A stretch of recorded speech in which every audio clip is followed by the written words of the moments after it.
So our philosophy is to ask questions first versus build first. And then we're talking about like first, right? Right. Right. Like everybody's like, what's the first thing you do like after you ask questions? And I always try to rewind, because I don't think people ask the right questions of the right people most of the time. Like 100% of the time, that's usually the case. So we go back to what questions you're asking, why are you asking those questions, etc. This is a little presentation that we do on this topic, so that's why I pulled it up as kind of so the first thing we start with is like creating a list of assumptions. Most people have assumptions that exist in different parts of their business, in marketing and sales, in product, fundraising, hiring. Like there's a litany of assumptions that are out there, but the main exercise here is to change your language from here's a thing, here's an idea, here's a strategy, here's a gut feeling, whatever you wanted to call it, and call it an assumption. Make a list of those assumptions and prioritize them in a certain way, or just, if it's a short list, convert them into what we call a hypothesis. The hypothesis has three big parts. It's the assumption that you started with, it's the person that it affects most, and the business impact of that trio or that duo. The key here is to set up the system of alarm bells that kind of like goes off where you're like, oh, this is a big assumption right here. Like, ideas get thrown out during meetings as the company grows, and hopefully the company culture will call out, hey, that's an assumption, like let's test that. And if you hear let's test that being thrown around in your team meetings, then that's a fucking really healthy company, in my opinion. And so the question then is like, which thing do we test? Like everybody wants to test everything. So we have to figure out the most important assumptions, or the ones that are going to lead to the biggest blunder, and start with those first. Those are the riskiest assumptions. And the way that we do that is by asking questions around that thing. Do you have any best practices around how many assumptions is too little, how many is too many? I don't, unfortunately, but I'll think more about that. I would assume it's like 3 to 4. Seems to be pretty standard, but yeah, that's what I've read from like a usability testing, from like a lot of things seem to be like 3 or 4. For what you're testing, yes. Oh, I thought you were talking about like the long list of assumptions. No. Yeah. No, I am talking about like, a long list. I'm just saying like other frameworks that I've been reading tend to gravitate towards like 3 to 4 things to keep things too simple, because if everything's important, then nothing's important. So what are your top 3 things? You know what I mean? I love that philosophy because it just reinforces focus, just as like a general paradigm in the company. And I always love that. So that's great. Cool. For the methodologies to ask questions, we do surveys, interviews, and these are ethnographic, which means for us, it means like open-ended questions, behavioral questions. And we use a framework called Jobs to be Done. Have you heard of that framework before? Yeah, I've heard of it, but I'm struggling to remember what it means.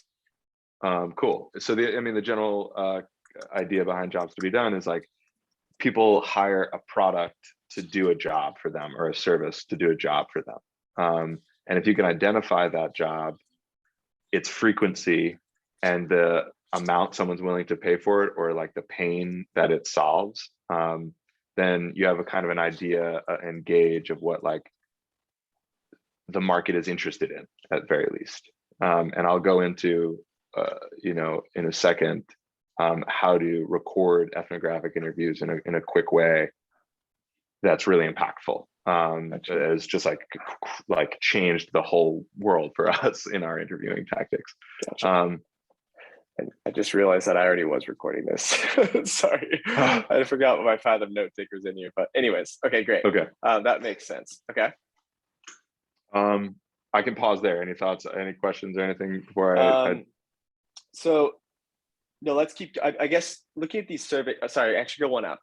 Maybe you're going to get to this, but so user surveys, I would almost want to zoom in a level deeper here. Maybe you're going to get to that. So like, how do we look at the qualitative and quantitative questions? How do we record and document? And then how do we, like, what is the templates or frameworks you use for these things?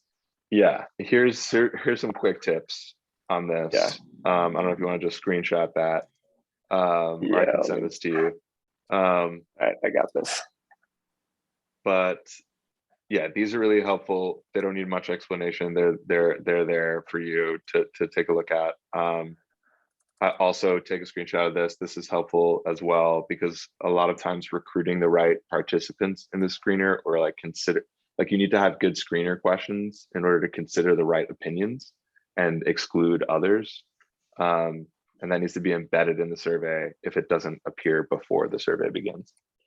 And then, so if I have a buyer, or if we have people who buy our product, people who use our products, and how do you think through mixing and matching the types of users that you interview? And like, do you want a healthy mix, 50-50 split? Yeah, Okay. definitely we try to do 6 to 10 of each user group each cycle. Yeah. To start identifying themes and things.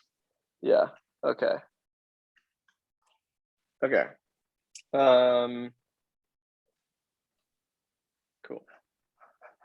And there's different ways, like the thing that, so we preach a lot about this, like this flywheel, like a product market fit flywheel.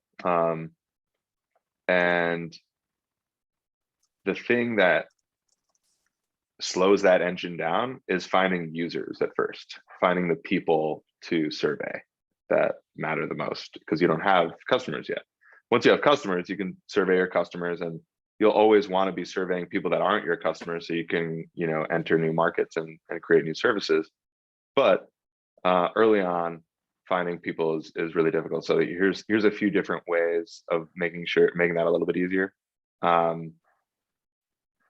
Dive into any of those, at will. We use social media ads. We can drop like $50 and get 40 or 50 participants. So you don't use like usertesting.com, it's too expensive? No, we do use that. We use user testing, we use Respondent.io, and sometimes we'll use the local favorite D-Scout, but it all depends on the budget that people have. And sometimes the thing to take into consideration for interviewing services like Respondent Interview or usertesting.com is those people signed up to give their opinion. So there's like a slight, it's the same thing when someone opts into a survey, but to be a career survey taker or interview giver, it's like a psyche that impacts specifically, I would say, like incentives and incentive structures and like motivations and things like that. So how much do you typically incentivize through like ads? Is it usually between 25, 50, or if we're a bit more budget strapped? I mean, I guess what type of budget do we want to put towards this? This is where I recommend spending money, because it makes a big difference, and it's a small dollar difference. So it depends on who you're trying to talk with and what their time is worth. So if you're trying to talk to like a brain surgeon or a rocket, engineer or something, that's $100 to $250 an hour for an interview. If you're looking for someone who's got more time or whose time is worth less in the market, reflect that in your price to $20 to $50. You don't want to be paying too much out the gate. A lot of times I'll do things at a lower dollar amount because it shows, a little bit more earnest. I don't know how market that is, but like I usually start low and then go up based on, how many participants deficit there is. Got it. Cool. Yeah, super helpful. Okay, cool. This is the pro tip I really want to leave you with today. That I think will change the game for you. So we use this framework called Jobs to be Done. Dive into that more. But one of the ways of documenting a jobs to be done kind of process is in this forces diagram. And it's got 4 quadrants: the push, the pull, habits, and anxieties.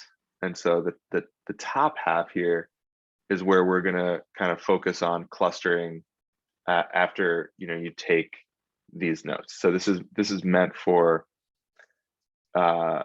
coding an interview, but you can do it live after you understand how to work it. So like you'll be doing an interview and just be like throwing post-it notes into this framework and then synthesize them within 15, 20 minutes after the interview. And it's like incredibly fast. Okay. This is on micro.com. Is this specific for that?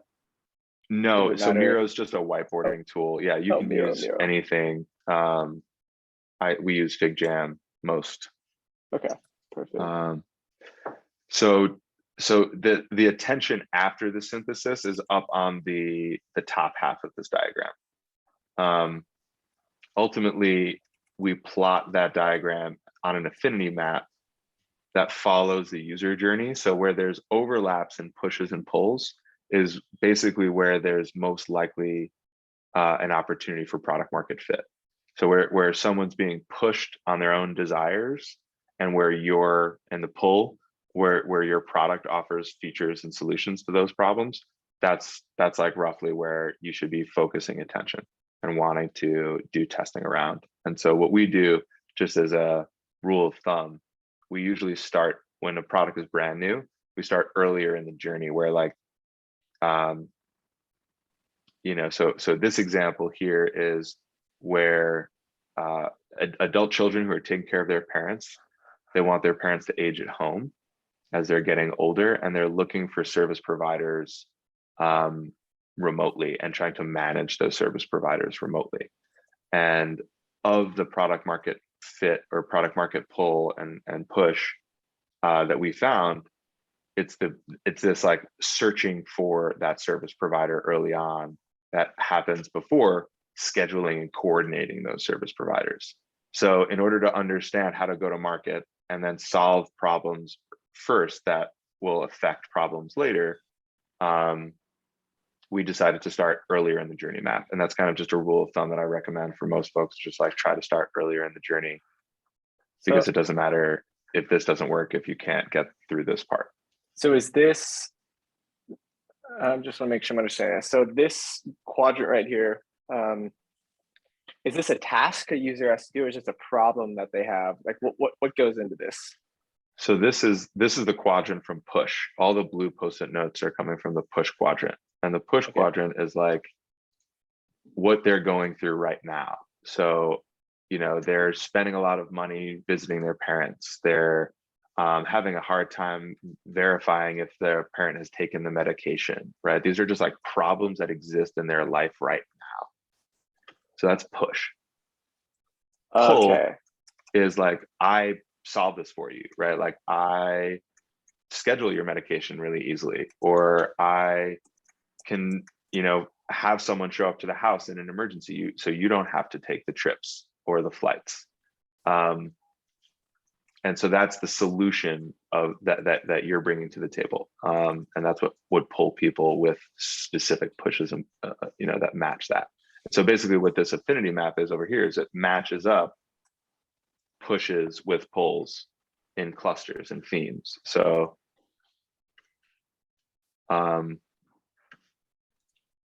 yeah. So, okay. So, too into the details.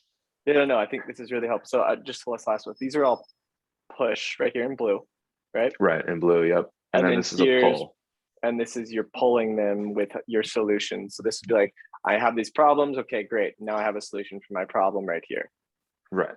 Okay, and that's part of the user journey. Okay. And then on this side is like more pushes and pulls diagrams, but that come later in the journey and the customer's interaction with the product.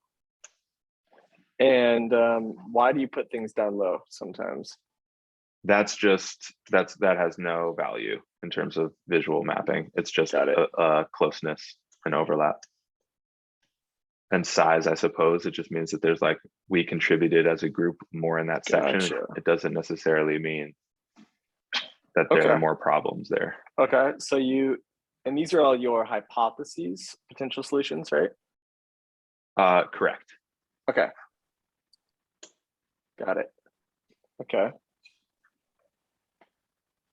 So, do you ever put any like hardcore stats on these pushes? Like 33% of people, or people take 5 minutes to find XYZ, or like any of your market research? Or is it just more of an observation that you find? Great question. That's what this gets combined with. We have like, I don't know if I have any of them open right now. But we do like 30, 40 page thorough reports on like market and stats that exist out there. Okay. Our business analyst is just a beast. She loves to read dense reports and pull things out of them and synthesize them. Okay. So we apply that stuff to this more observational testing, and that's kind of like basically the best one can do at this stage, you know, other than looking at historical numbers that we don't have. So Yeah. Okay. and that's basically the so product market fit engine. yeah, that's awesome. So Yeah. so at this stage, you've mapped these things out. You're preparing for your interviews, Yeah. and you've documented these pushes from these interviews.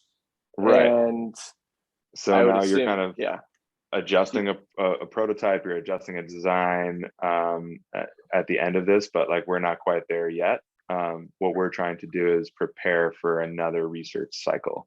So this is all assumption based. Or sorry, this is not assumption based. This is all based on interviews. And instead of changing up our prototype, really, we just were like, okay, where do we want to do more research? So we decided to do more research early on versus over here. This whole entire spectrum was what was illuminated during the interviews. But now we're like, we need to dive deeper and understand more specifics about this one area. So which of these two big areas are we trying to learn more from? We went to the earlier one and then defined. Sorry, why did you choose the earlier one? It's just a rule of thumb, but it applies to most things. It's like, you know, you're not going to cook someone dinner if they're allergic to the food you're making, right? Like you want to ask for allergies beforehand. It's just a process. Like it's not worth spending all the time early on in the process doing the thing if you can't get the pleasure and outcome of what was going to happen later. You know what I mean? Gotcha. So it's like, let's say this is really helpful, any insights we create over here, we would have to shelve them until we figured out how to get people through this part of the journey and the funnel.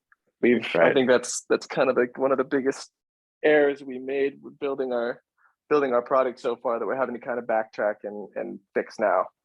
That happens because we didn't focus on super this. frequently. Yeah, super frequently. And that's just the rule of thumb that we apply, right? It's like not everybody. Sometimes you do need to build this stuff to see if it's possible, to see, you know, like sometimes you need the actual interaction of the product to test the assumption. Like these situations exist, but for the most part, you can design or create an interaction that's similar and measure the proxy behaviors. Cool. And Okay. All right. And then basically we broke down that early stage into 3 sub stages, which is how we sectioned our interview guide. So we have an interview guide now that has 3 titles in it. The 4th was omitted, but it was like, let's ask questions about defining their needs. Like, how do you understand the needs of your parent? Is it just from the doctor? Do you gauge things online? Do you do research? Like, what's your behavior around needs gathering? Then there's a section of questions in the interview guide around aggregating options. How do you put them together? Is it a spreadsheet? Do you use a document? Do you capture it all in your head? And then how do you make the decision? What are the things that you use et cetera? So that's how it gets back down to research on the ground.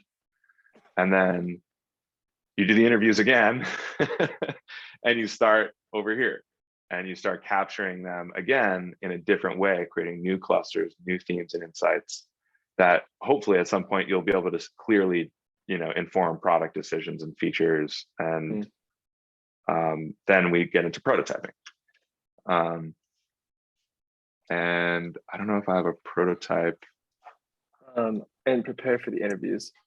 Did I have that one already captured? Preparing for interviews. So this is an app prototype, but are you seeing the screen still? Yeah. Sigma? Would you mind just I want to check out that preparing for the interview slide too. I don't know if we necessarily saw it. I want to make sure there's nothing I'm missing there. This Okay. is incredibly helpful, by the way. No doubt. Draft initial email design. Okay. Got it. Okay. Yeah, that's pretty straightforward. Okay, cool. Okay.